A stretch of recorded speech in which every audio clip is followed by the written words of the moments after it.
Jau trešo ziemu Vidzemes Olimpiskajā centrā norisinājās Latvijā lielākās slidošanas sacensības skolēniem ledus gladiatori.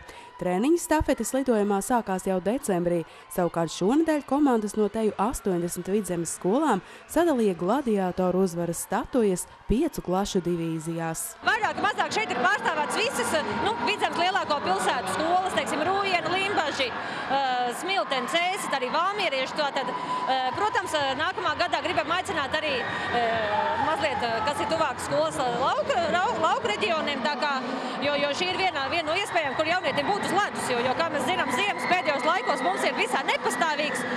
Šajā ziemā ledus, var teikt, vispār nebija, ja bija tad ļoti īsts brīdi, tad, Vidzemes Olimpiskā centrā ledus ir vienmēr, un bērns var atpūsties, kaut ko iemācīties un tādā veidā pilnveidoties. Lai gan šogad ziema bija īsa un slidošanas priekus brīvā dabā izdevās baudīt vien dažas nedēļas, skolēnu prasmes stafetes lidojumā salīdzinājumā ar aizvadīto sezonu ir uzlabojušās. Iespējams arī tādēļ, ka daudzas skolas sacensībās par ledus gladiatoru titulu piedalās jau vairākus gadus. Prasme tiem bērniem, kas jau slido vienu un vairāk gadus, protams, ka viņi zina, kas ir slidot tupus, zina, kas ir slidot apkārt barjerām, zem barjerām vai konusiem. Tad tie jaunieši, kas ir pirmo gadu, viņiem šī prasme nav tik laba, bet, protams, ka viņiem visu vēl priekšā, un es ticu, ka nākošais gads jau viņi slidos labāk nekā šajā gadā. Ar katru gadu slidotāju skaits aizvien pieaug. Sacensībās piedalās gan lielās pilsētu skolas, gan arī bērni no lauku pamatskolām.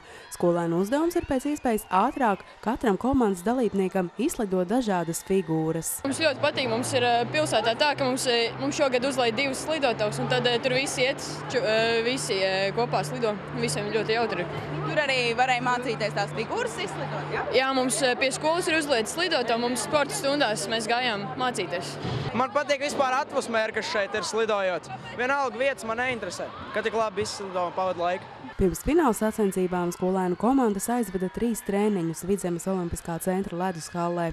Būrtnieka Ausekļu vidusskolas sporta skolotājs uzsver, slidošanas sacensības ne tikai attīsta bērnos koordinācijas prasmes, bet arī saliedē klašu kolektīvus. Praktiski visi bērni, kas klasē ir, gandrīz visi arī kāp uz slidām un slido, un tādējādi mēs pie tām pirmām vietām netiekam, jo tās, ka lielās skolas, kur ir izlase, tām klājās labāk, protams, bet ļoti redzams ir progress salīdzinājumā pagājušo gadu. Rezultāti ir labāk, tā meistarība ceļās, un tas ir lielais ieguvums, ko dod šī te iespēja ar piedalīšanos ledus gladiatoros, jo skolā slidotavas nav. Šajā sezonā ledus gladiatoru sacensību dalībniekus sagaidīja vēl kādi mači. Skolēni piedalījās arī florbola stafetes skrējienā. Jāteic, ka gan šo, gan arī slidošanas sacensību organizēšanā lielu atbalstu Vidzemes Olimpiskā centra komandai snieguši brīvprātīgie jaunieši. Visus ledus gladiatoru 3 fināla dienas mums palīdz nodrošināt brīvprātīgie, kas ir Valmieras 5. vidusskolas pārstāvi un arī neliela daļa no Pārgales ģimnāzijas. Tā kā paldies viņiem, jo kā mēs zinām, arī olimpiskās spēles bez brīvprātīgiem nenorisinās, tā kā arī ledus gladiatoros ir brīvprātīgi, un paldies viņiem par to. Līdzīgi kā iepriekšējās sezonās arī šoziem bērni balvās saņēma Valmieras bērnu SOS ciemata un Mākslas vidusskolas audzēkņu darinātās ledus gladiatoru figūriņas.